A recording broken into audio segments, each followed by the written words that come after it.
आई केल्यानंतर सुपर्णा आणि प्रदीपचं लग्न कसं आणि कधी झालं ते जाणून घेऊया.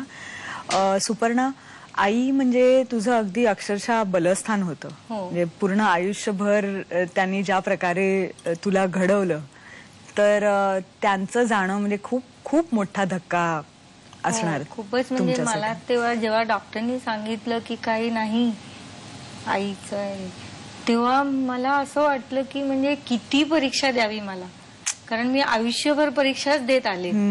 कुणी अपमान केलं, कुठेही काय झालं तर म्हणजे ही परीक्षाच आहे माझी. तेव्हा मला मग असं वाटायला लागलं की किती परीक्षा द्यावी आणि तू किती घेणार आहे, तुझ्याकडे किती पेपर आहे. आणि तेव्हा मी रागारागाने अशी म्हटलं, जेवढे पेपर आहेत तेवढे तू काढ, मी देईन, पण मी हारणार नाही. आणि तरी सुद्धा म्हणजे हे रडत रडत मी बोलत असताना भावानी मला पूर्णपणे सपोर्ट केलं की आपण दोघं मिळून हे करू. नंतर हे जेव्हा शाळेतून आले की मग यांनी पण की ह्यांनी मला असंच सांगितलं की हे बघ, आता आपण ठरवलंय की लग्न करायचंय तर आपण करूच, आपण कधी रडायचं नाही, लढायचं. आणि त्यासाठीच मी तुझा हात धरतोय की तुझा आणि माझा हात धरून आपण लढत राहू. आणि आमचा हा स्लोगनच झालाय. कधी मला डिप्रेशन आला तर मी हा मला तेच सांगतोय, आपलं स्लोगन काय आहे ते आठव, फावशे करशे. प्रदीप, तुम्ही सांगा, तुम्हाला जे तुम्ही अपेक्षित होतं ते सगळं लग्नानंतर मिळालं तुम्हाला? लग्न झाल्यानंतर प्रथम माझ्या हे लक्षात आलं की मी जो विचार केलेला होता तो पूर्ण केलेला होता. पण मग तुम्ही आधी पण जेव्हा एकटे राहायचात तेव्हा स्वतः म्हणजे स्वयंपाक वगैरे सगळं तुम्हीच बघायचं आणि अजूनही तुम्हीच घरातला स्वयंपाक करता? आम्ही एक वेळेला डबा घेतो पण बाकीच्या वेळेला सगळं करतो. मला सगळं उत्तम प्रकारे करता येतं, मला करायची आवड आहे. अरे वा. होय. आणि त्याच्यामुळे मला सगळे पदार्थ वगैरे म्हणजे खाणं आणि गाणं हे दोन्ही माझे विषय आहेत. त्याच्यामुळे एकमेकांशिवाय एक नाही असं म्हणतात खरं. आणि मग नंतर अशी वेळ आली की काय व्हायला लागलं की सुपर्णाचं कम्प्युटरचं ज्ञान खूपच वाढलं. अच्छा. परंतु आपल्या समाजाच्या दृष्टिकोनाचा जो काही थोडासा तोटा होतो की अजूनही अपंग लोकांना संधी देताना लोक काचरतात. अपंग या शब्दातून काय होतं तर आपली थोडीशी फसगंमत होते. अपंग हा शब्द फक्त वैद्यकीय परिभाषेपुरता आहे. बरोबर. परंतु काय होतं, अपंग एखादी व्यक्ती आहे असं म्हटल्यानंतर आपण तथाकथित सुदृढ लोक हे त्या व्यक्तीमध्ये क्षमतेची कमी आहे असं समजतो. तसं नाहीये. पण ती व्यक्ती क्षमतेत कमी आहे असं समजल्यामुळे आपण त्याला संधी द्यायच्या ऐवजी सहानुभूती देतो. बरोबर. आणि मग इथे आपली चूक होते. परंतु सुपर्णाच असं नाही, तर अशा अनेक व्यक्ती आहेत की ज्यांनी आपली क्षमता सिद्ध केलेली आहे. बरोबर आहे. तुम्ही बघा, तुमचाही अनुभव असेल, आपल्या कारची किंवा जीपची किंवा बसची खिडकी धरून त्या बस बरोबर पळू शकणारा माणूस हा भीक मागत असतो, त्याला आपण नॉर्मल म्हणतो. आणि सुपर्णासारखी व्यक्ती जी उभा राहायला 6-7 वर्ष घेते, चालायला 9-10 वर्ष घेते आणि आपल्या पुढे निघून जाते, त्यांना आपण अपंग म्हणतो. तर हे समाजाने थोडंसं लक्षात घेऊन क्षमतेकडे बघायला शिकलं पाहिजे. एकदा सुपर्णा टॅक्सी करून आमच्या घरी यायचा प्रयत्न करत होती, परंतु तो म्हणजे प्रसंग तिच्याबरोबरच घडला असल्यामुळे मला असं वाटतं की तिने सांगा. सुपर्णा, कुठला कसला प्रसंग आहे? म्हणजे मी माटुंग्याला गेलेली बाबांकडे, तिथून मी परत कोलीवाड्यात जात होती. तेव्हा पाऊस पडत होता, मी टॅक्सीसाठी थांबलेली, टॅक्सी भेटत नव्हती. आणि दुसरे एक मॅडम ज्योती गावंडे म्हणून आहेत, ते आपण टॅक्सी बघत होते, त्या प्रतीक्षा नगरमध्ये राहतात.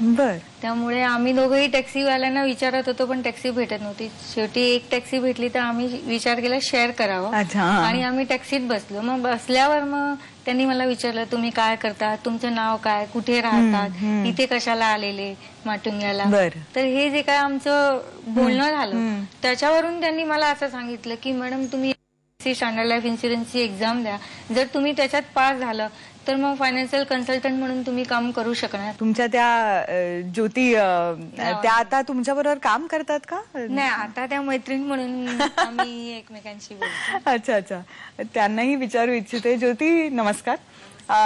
तुम्ही जेव्हा एक टॅक्सी म्हणजे फक्त शेअर करत होतात आणि आता एक ऑफिस शेअर करताय, तर तो म्हणजे प्रवास कसा काय झाला? ऍक्च्युली जेव्हा आमची पहिली भेट झाली, म्हणजे ती खूप घाई गडबडीची वेळ होती, 9:15 वाजले होते. मी त्या लेडीला टॅक्सीमध्ये बसताना बघितलं. अच्छा.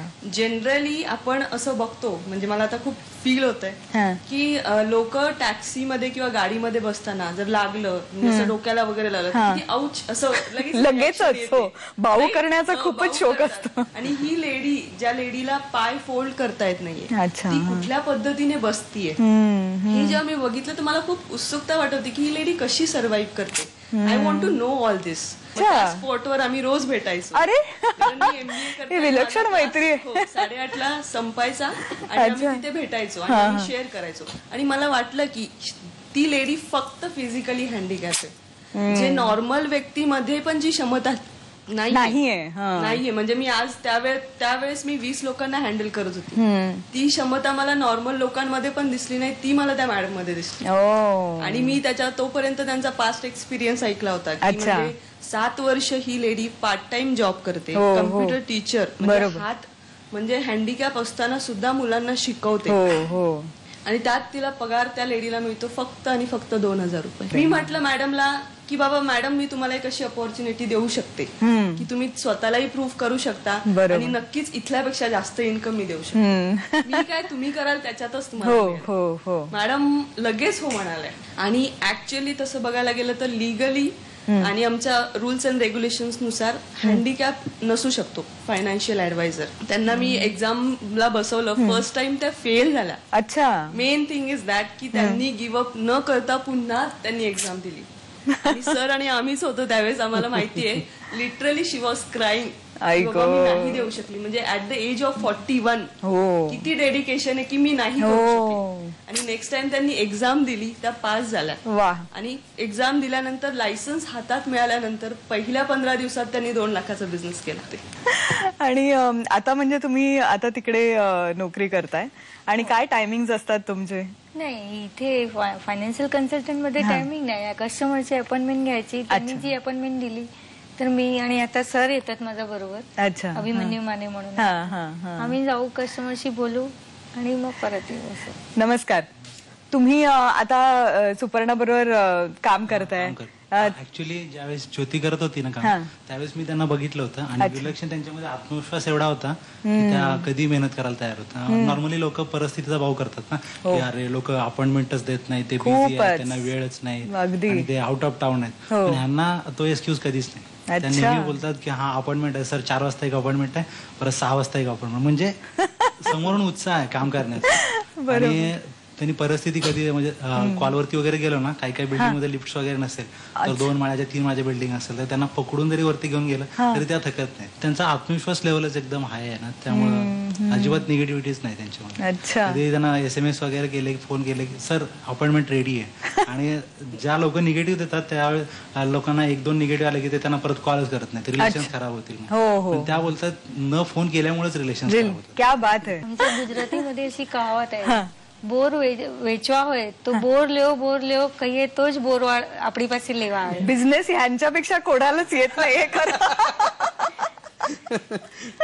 करेक्ट. पण तुम्हाला म्हणजे ठीक आहे की तुम्ही एकमेकांना खूप ओळखत होतात आधीपासून, बरेच वर्ष तुमची मैत्री होती, आजही कायम आहे. पण त्याच्यामध्ये एक आपण एक बाजू त्याच्यातली कम्प्लिटली विसरतोय, ती म्हणजे तुम्ही वेगवेगळ्या ऍक्च्युली कम्युनिटीचे आहात. तुम्ही महाराष्ट्रीय आहात आणि तुम्ही गुजराती आहात, त्यामुळे त्या राहणी सहाणीमध्ये काही अंतर आणि फरक आणि त्याच्यामुळे काही अडथळे आले का, निर्माण झाले का? नाही, कधीच नाही. म्हणजे तुम्हाला गोड खायला आवडतं आणि यांच्याकडे तिखटच बनतं, तर ते जे करणार ते तुम्हाला खायला लागणार? नाही, ते करतात ते मी खातेच. परत मला काय पाहिजे ते मी सांगते, बरं तू हे बनवणार आहेस, माझ्यासाठी अमुक बनव. अच्छा, असं माझी डिमांड असते. तर आतापर्यंत तरी आम्ही एक यशस्वी जोडपं म्हणूनच त्याच्यामध्ये राहतो. कळत नाही करावा लागणं वगैरे हा काही हे नाहीये, परंतु त्यामुळे कसं असतं की आमचा प्रत्येक दिवस हा अधिक आनंदाचा असतो. खरंच. आणि प्रत्येक दिवस हा आमचा एक विनिंग असतो. आणि मी हिला सांगतच असतो की कुठेही जायचं असेल तर तू जायचं, आणि ती जातेच. ती विरारला सुद्धा जाते एका कस्टमर कडे जाण्यासाठी. पण तुम्ही म्हणजे भविष्याकडे काय प्रकारे बघता किंवा काय करायची इच्छा आहे? आता लग्नाच्या आधीपासूनच आम्ही हा विचार केला होता. एक तर आमची क्षेत्र अगदी वेगळी आहे, परंतु या क्षेत्रामध्ये ज्या ज्या संधी येतील त्या या नेहमी घ्यायच्या आणि त्याच्यापासून पुढे जायचं. मी सुपर्णाला सांगितलेलं आहे की तुला जी जी संधी येईल आणि त्याच्यासाठी जे जे काय करायला लागेल ते आपण करायचंय, नाहीतर मग आपण एकत्र येऊन उपयोग काय झाला त्याचा. आणि त्याचबरोबर मला सुद्धा आता मी संगीत आणि नाटक क्षेत्रात असल्यामुळे कधी दौरा येतो किंवा कधी एखादे संगीत मला प्रशिक्षण देण्यासाठी जावं लागतं किंवा आता या बँकेच्या कामाकरता ती सुद्धा जाते, परंतु हे सगळं आम्ही ठरवून त्याप्रमाणे आम्ही करतो. त्यामुळे आमच्या करिअर मध्ये तरी सुद्धा सुपर्णा कधी माझ्या आड येत नाही. ती मला असं कधी म्हणत नाही की मग माझं हे कोण करेल ते, मग तू गेलास की तसं नाही. ती कोणाला तरी बोलावते, कोणाबरोबर तरी ती हे करून घेते. ती आम्हाला डबा देणाऱ्या ज्या बाई आहेत त्यांच्याशी ती संधान सांधून घेते की तुम्ही जेव्हा याल तेव्हा मला फक्त कपडे बदलून द्या. आणि त्यामुळे मला असं वाटतं की आमच्यातली जी मैत्री आहे ती अधिक घट्ट आहे आणि घट्ट झालेली आहे. मग ह्या सगळ्यामधून तुम्हाला असं वाटतं का की आपण जे काय आपल्या कुटुंबियांमुळे किंवा सगळ्यांनी ज्यांनी तुम्हाला मदत केली, त्यांच्यामुळे तुम्ही आज इकडे पोहोचलेला आहात, तर ते आपण कुठेतरी परत समाजाला दिलं पाहिजे, तर असं काही कार्य तुम्ही करताय का? आम्ही हेल्थ क्लब म्हणून क्लब आहे, अवधूत राणे त्याचे प्रेसिडेंट आहे. बरं. आणि मी त्या क्लबची डिरेक्टर आहे. बरोबर. ते आम्ही चालवतोय. आणि आमचं असं प्लॅनिंग आहे की आता माझे तर लग्न झाले, पण माझ्याच सारखे ज्या डिसेबल लोक आहेत ज्यांचे लग्न नाही झालेत किंवा अजून त्यांची वय नाही झाली आहे लग्नाची, बरोबर, तर पण पेरेंट्स समजा काही करू शकत नसेल त्यांच्यासाठी, बरोबर, तर त्यांचं भविष्य काय? तर आम्ही असं विचार करतोय की जागा घ्यावी आणि तिथे असं रेसिडेन्स सारखं पण उभं करावं आणि आश्रम पण उभं करावं की ज्यांना समजा काही असं पण असतं की लग्न झाल्यानंतर पण जमलं नाही तर वेगळे झाले असं, किंवा झाले आहेत पण एक आहे एक नाही, तर दुसऱ्यांचं काय? बरोबर आहे असं. तर असं आमचं प्लॅनिंग चालू आहे. वा, खूपच छान. तुम्ही आमच्या स्टुडिओमध्ये आलात आणि आपल्या भावना व्यक्त केल्यात, त्या आमच्या प्रेक्षकांपर्यंत निश्चितच पोहोचल्यात. आणि आपल्या सगळ्यांनाच माहिती आहे की तुम्ही अत्यंत चांगले गाता, तर आम्ही असे स्वस्तात तुम्हाला नाही सोडणार. एक सुंदर गाणं होऊन जाऊत आहे. जीना पाएंगे हम खुद को गवाए के, जीना पाएंगे हम खुद को रुलाए के, क्या बात है. जीना पाएंगे हम खुद को गवाए के, जीना पाएंगे हम खुद को रुलाए के. अपने मन में है, अपने मन में है, अपने मन में है ज्ञान की मनीषा, अपने मन में है ज्ञान की मनीषा. जीना पाएंगे बिना ज्ञान पाए के, जीना पाएंगे हम खुद को रुलाए के. क्या बात है. जीना पाएंगे हम खुद को गवाए के. अशाच विलक्षण गोष्टी घेऊन आम्ही तुमच्या समोर येतच राहू. पाहत रहा विवेल सोप्स प्रस्तुत याला जीवन ऐसे नाव.